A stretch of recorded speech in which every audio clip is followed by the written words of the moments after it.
Me llamo Mateo Arana.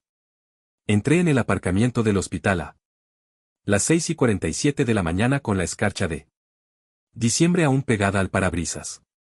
Como cirujano de traumatología en el Hospital Clínico de Madrid, los turnos de madrugada se habían convertido en mi segunda naturaleza tras 12 años de servicio.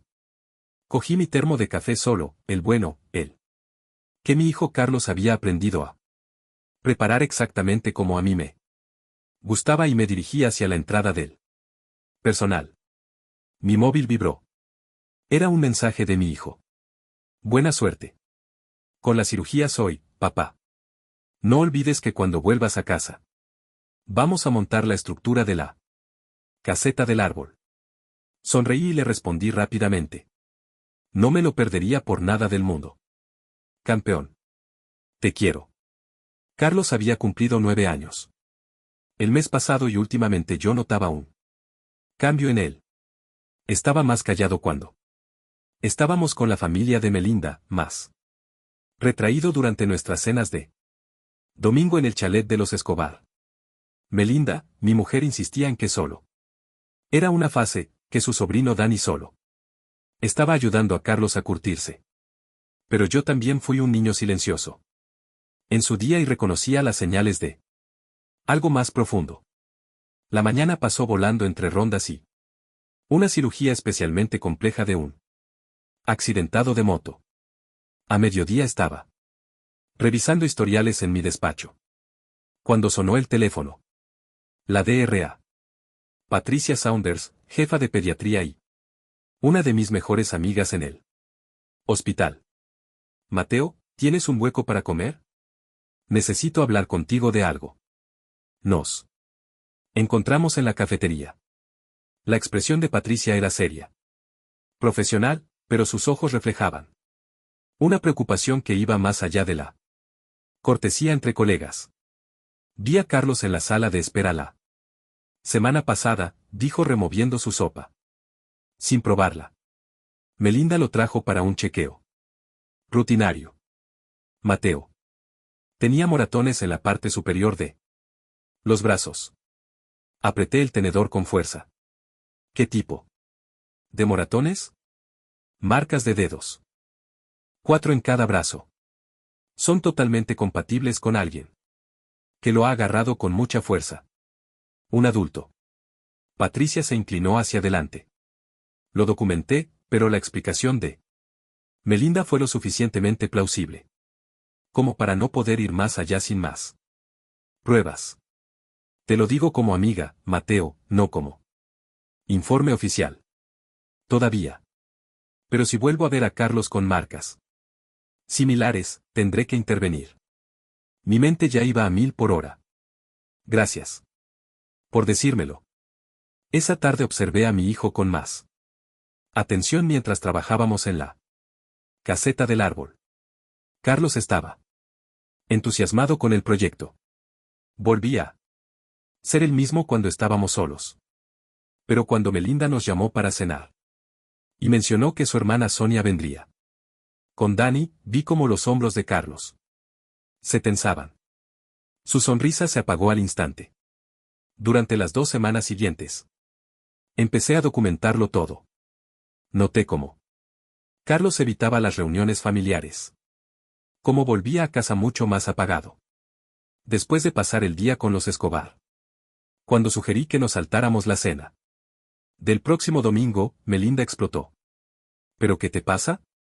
Me espetó dejando caer la cesta de la colada sobre la encimera. Son mi familia, Mateo.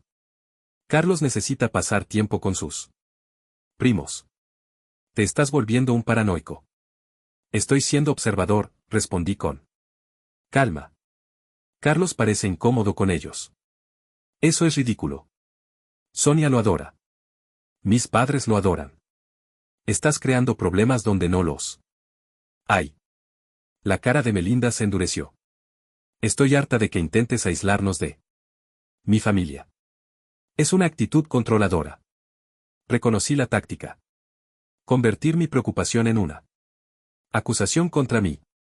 Lo había visto antes. Eran pequeñas cosas que durante años Había dejado pasar, pero esto era sobre Carlos. No estoy aislando a nadie. Estoy protegiendo a nuestro hijo. ¿De qué? De la gente que le quiere. Me gritó. Tú eres el que nunca está, Mateo. Siempre en el hospital o en congresos. Ya ni te enteras de lo que pasa en esta casa. La discusión terminó con Melinda saliendo furiosa de la habitación.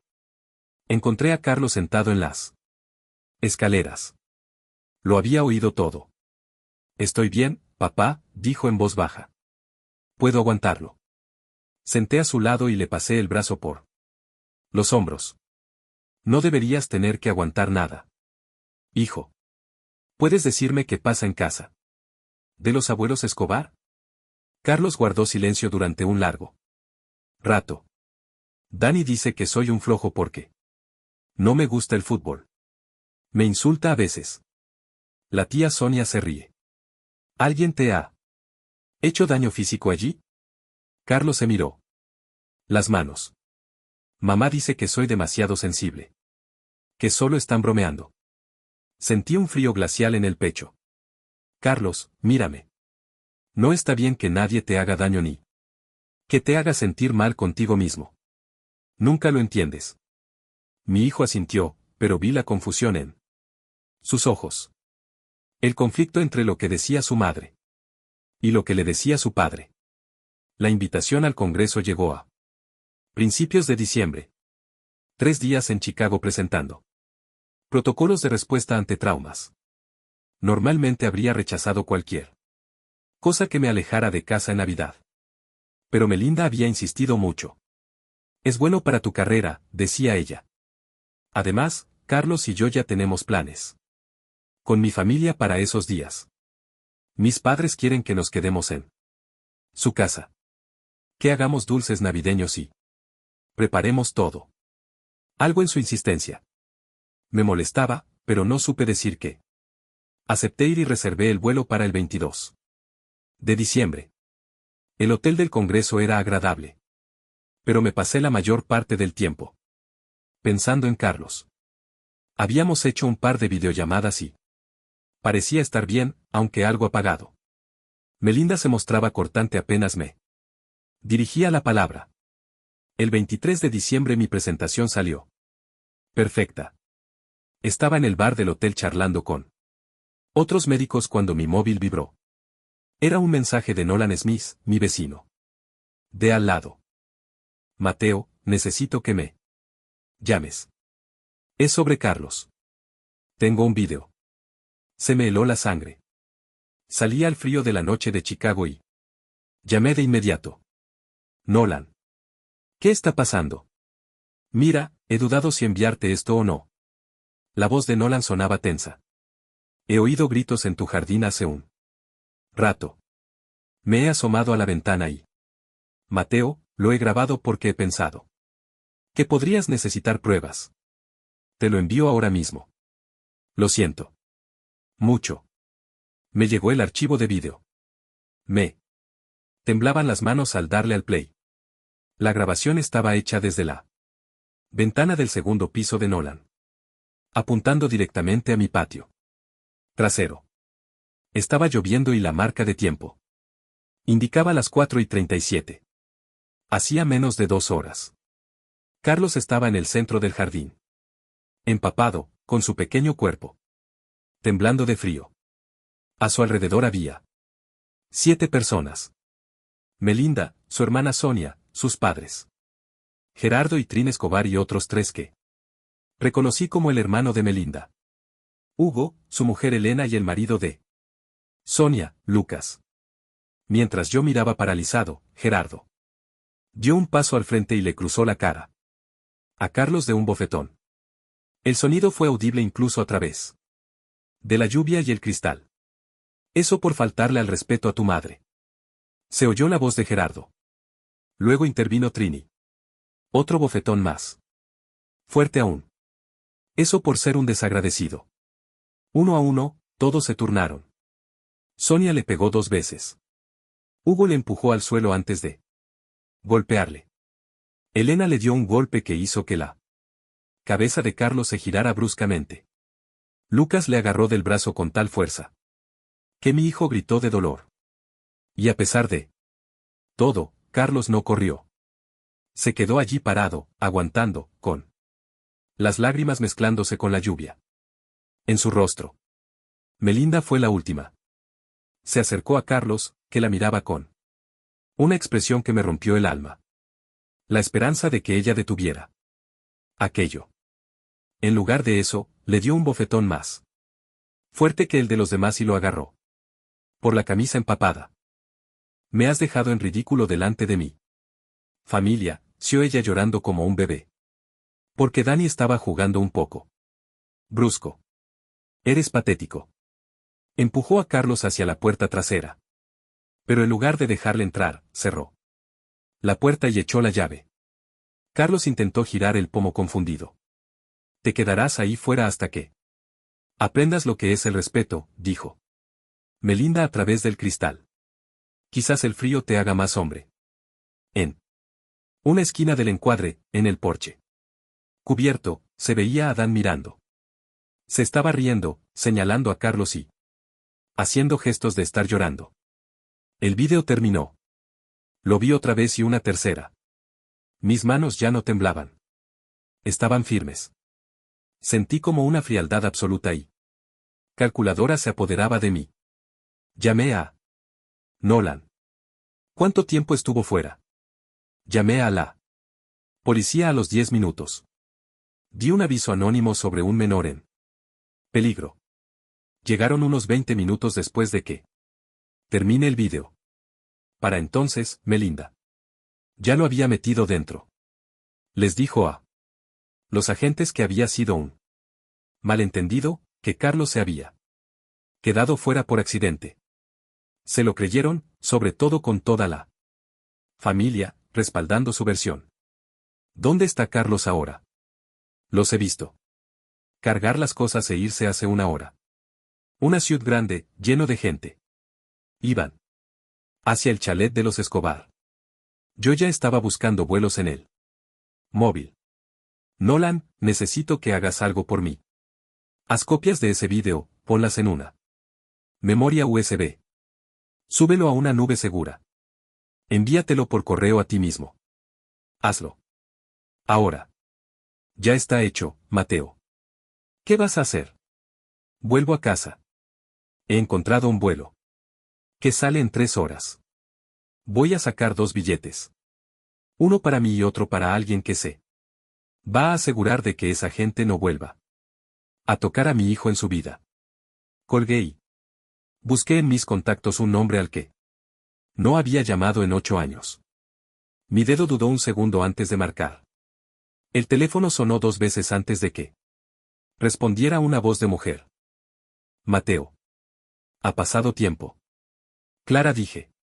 Necesito tu ayuda. Es por mi hijo. Clara Franco había sido mi mentora durante la residencia, pero dejó la medicina después de 15 años para convertirse en abogada de familia. Especialista en defensa del menor. Tenía fama de ser implacable en casos de custodia y abusos. Cuéntamelo todo, dijo Clara pasando instantáneamente a su modo profesional. Le envié el vídeo mientras hablaba, explicándole lo de los moratones, las dudas de Patricia, el acoso psicológico de Melinda, todo. Cuando terminé, hubo un largo silencio. Mateo. Esto es maltrato procesable.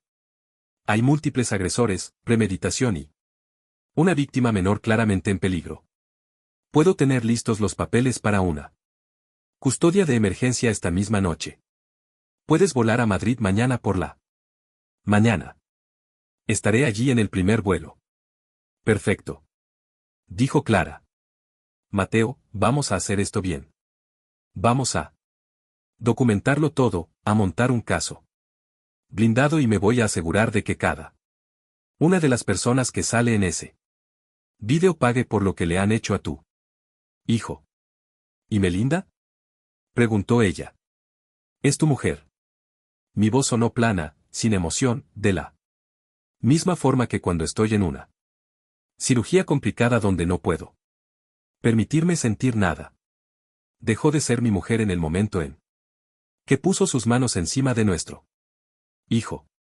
Ahora solo es otra acusada más. El vuelo de regreso a Madrid fue el más largo de mi vida. Mientras cruzaba el Atlántico no dormí. Me dediqué a repasar el vídeo una y otra vez, analizando cada golpe, cada gesto de desprecio. Como cirujano, estoy acostumbrado a ver cuerpos destrozados, pero ver el alma de mi hijo siendo golpeada por aquellos que debían protegerlo me provocaba una náusea física que ninguna medicina podía calmar. Aterricé en Barajas a las 8:30 de la mañana. Clara me esperaba en la terminal de llegadas con una carpeta llena de documentos y un café humeante. He hablado con un contacto en el juzgado de guardia, dijo Clara sin preámbulos mientras caminábamos hacia el parking.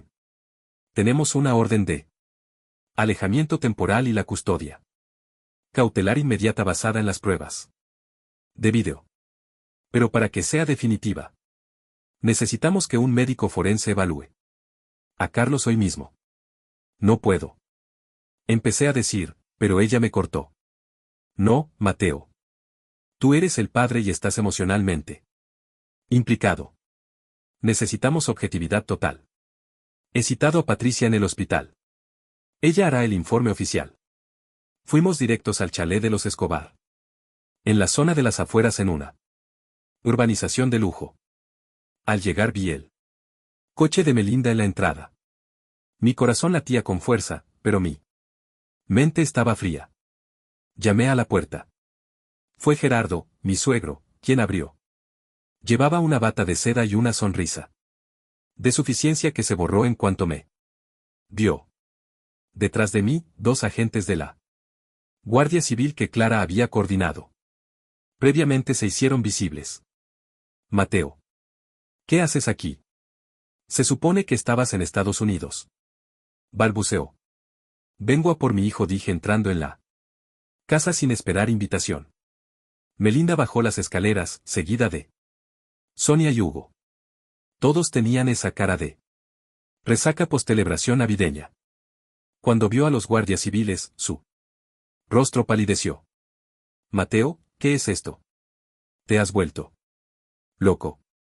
Gritó Melinda tratando de recuperar su tono dominante. Estás interrumpiendo un desayuno familiar. Se acabó el teatro, Melinda. Dije. Mostrándole el móvil con el fotograma del vídeo donde ella le daba el último bofetón a Carlos. Lo sé todo. Lo he visto todo. El silencio que siguió fue absoluto. Sonia intentó decir algo sobre disciplina familiar, pero Clara intervino con una voz de acero. Soy Clara Franco, abogada de Mateo Arana. Tengo aquí una orden judicial. Carlos Arana sale de esta casa ahora mismo con su padre. Además, todos los presentes en esta sala, excepto el servicio, están citados para declarar por un presunto delito de maltrato infantil con agravante de odio y superioridad. Es mi hijo. Chilló Melinda. No puedes llevártelo. Ya no es solo tu hijo, Melinda. Respondí. Es una víctima y tú eres su agresora. En ese momento, Carlos apareció en lo alto de la escalera. Tenía un ojo hinchado y se movía con dificultad. Al verme, sus ojos se llenaron de lágrimas, pero no gritó. Bajó las escaleras lentamente y corrió hacia mí. Lo alcé en brazos, ignorando el dolor de mi espalda, y lo apreté contra mi pecho. Ya estoy aquí, Carlos. Se ha acabado. Nadie va a volver a tocarte. Lo siento, papá, susurró él en mi oído. Intenté ser fuerte. Eres el niño más fuerte que conozco. Le contesté con la voz quebrada por primera vez. Vámonos de aquí. Salimos de la casa. Mientras los Escobar gritaban insultos y amenazas. Melinda intentó seguirnos hasta el coche, pero uno de los guardias civiles la detuvo. Señora, si da un paso más, tendré que Proceder a su detención por obstrucción. A la justicia. Manténgase alejada del vehículo. Llevé a Carlos directamente al hospital. Patricia nos esperaba en una sala privada de pediatría. El examen fue desgarrador. No solo eran los moratones del vídeo. Carlos tenía marcas antiguas en la espalda y los muslos. Son marcas de cinturón, Mateo, dijo Patricia con la voz temblorosa de rabia. Tienen al menos una semana. Esto ha estado pasando durante mucho tiempo bajo el radar. Carlos, sentado en la camilla con una bata de hospital, nos miró. La tía Sonia decía que si contaba algo, dirían que yo me lo inventaba porque estoy loco. Y mamá decía que tú nos abandonarías si sabías que yo era un niño problemático. Me arrodillé ante él y le cogí las manos. Escúchame bien, Carlos. Nada de esto es culpa tuya. Nada. Y nunca jamás te abandonaría. Me voy a asegurar de que esas personas no puedan ni siquiera pronunciar tu nombre sin sentir miedo. Las semanas siguientes fueron una batalla legal sin cuartel. Melinda y los Escobar contrataron a un abogado caro que intentó desacreditar el vídeo diciendo que era una tradición familiar de disciplina correctiva y que yo era un padre ausente. Pero Clara fue más astuta. No solo usamos el vídeo de Nolan. Investigamos las cuentas bancarias de la familia Escobar. Resultó que Gerardo y Hugo estaban desviando fondos de su empresa de construcción y que Melinda usaba parte de nuestro dinero común para cubrir esos agujeros a cambio del apoyo de su familia. El escándalo estalló en la prensa local. Prestigiosa familia de empresarios y su hija implicados en red de maltrato infantil. La presión fue tal que los socios de Gerardo lo expulsaron de la junta directiva. La empresa de Hugo entró en concurso de acreedores semanas después. En el juicio por la custodia, el testimonio de Patricia y el vídeo de Nolan fueron definitivos. El juez no solo me concedió la custodia total y exclusiva, sino que retiró a Melinda cualquier derecho de visita sin supervisión profesional y solo después de que completara 2 años de terapia psiquiátrica obligatoria. Sonia, Hugo y los demás recibieron penas de prisión suspendidas, pero perdieron sus empleos y su estatus social en Madrid. Se convirtieron en parias. Han pasado 6 meses. La vida en Madrid ha tomado un rumbo distinto. Carlos y yo nos mudamos a un piso más cerca del Retiro, lejos de la casa que tanto me recordaba la traición de Melinda. Hoy es sábado. Estaba sentado en la cocina saboreando mi café mientras observaba a Carlos, concentrado en el plano de un nuevo modelo de avión. Ya no había rastro de moratones en sus brazos y de sus ojos había desaparecido aquel miedo constante y acorralado. Papá me llamó sin levantar la vista del papel. ¿De verdad no van a volver? Me acerqué y puse una mano sobre su hombro. ¿De verdad, Carlos? El juez les ha prohibido incluso acercarse a tu colegio y si alguno de ellos intenta llamar, la policía y Clara se enterarán al instante. No le dije que los poderosos Escobar apenas llegan ahora a fin de mes.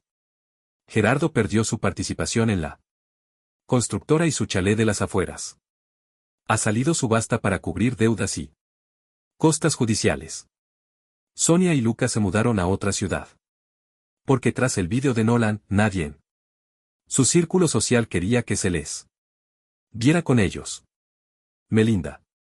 Ella enviaba cartas llenas de arrepentimiento que Clara adjuntaba al expediente sin siquiera enseñármelas. Para ellos fue el colapso de su pequeño imperio de soberbia. Para nosotros simplemente el comienzo de una vida tranquila. ¿En qué piensas?, preguntó Carlos mirándome. Sonreí y le revolví el pelo. En lo afortunado que soy, en que tengo un hijo como tú y en que a partir de ahora siempre seremos un equipo en el que nadie dejará que le hagan daño al otro. Terminamos el zumo, cogimos las mochilas. Y salimos a la calle. El sol de Madrid brillaba con fuerza y teníamos por delante un día entero solo para nosotros. Un día libre de miedos, lleno de paz y con la certeza de que la justicia no es solo una palabra en los manuales jurídicos, sino una fuerza real cuando estás dispuesto a luchar por ella. Gracias por escuchar mi historia hasta el final. Si resonó contigo, dale like, escribe en los comentarios qué fue lo que más te tocó y no olvides decir de dónde eres. Suscríbete al canal, vienen muchas más historias. M.